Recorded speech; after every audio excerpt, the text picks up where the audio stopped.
I think it's really interesting seeing what's happened over the last 12 hours, really, with global stock markets, oil prices, and how it's again highlighting what a great asset class property is. It's not to say that it's better than stocks and shares, but I think the consistency that you get with property is something that every investor should always be thinking about when putting together an investment portfolio. And I think it's always good to have diversity, not saying put all your money into property or put all of your money into stocks and shares or bonds or whatever. I think it's good to always have diversity. But I think, again, property is fundamentally a very, and historically, a very stable asset class.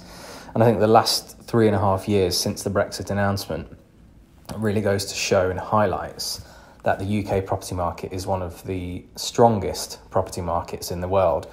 During 3.5 years of, let's face it, political uncertainty, nobody really knew which way the UK was going to go with regards to Brexit. Is it going to stay in the EU? Is it going to crash out of the EU? Is it going to leave with a deal? Nobody really knew. But during that time, property prices continued to rise. In the major cities, Birmingham, Liverpool, Manchester, substantial amounts of growth. Some areas, best part of 20% growth during that period, which, yes, is not, maybe the same level of growth that you'd get in the stock market in a shorter period, because sometimes you'd hear 20% growth in share prices almost overnight, but equally you can see a 20% drop. So to have that consistency and stability in the growth in property prices in the UK is just reiterating why we still see the UK as a great place for investors to be putting their money. And fundamentally, the UK is a massively undersupplied property market.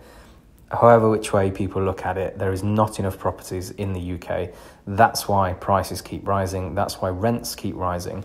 And it's always discussed within the government and financial leaders, always going on about how are the government going to achieve the house building targets, and every year it never is achieved. It hasn't been achieved for many, many, many, many years. And to meet the current level of demand, we need in excess of 300,000 new properties to be built every year for the next 10 years. That figure is just not going to be built. It takes too long for planning permission to come through. We don't have enough workers to actually build the properties.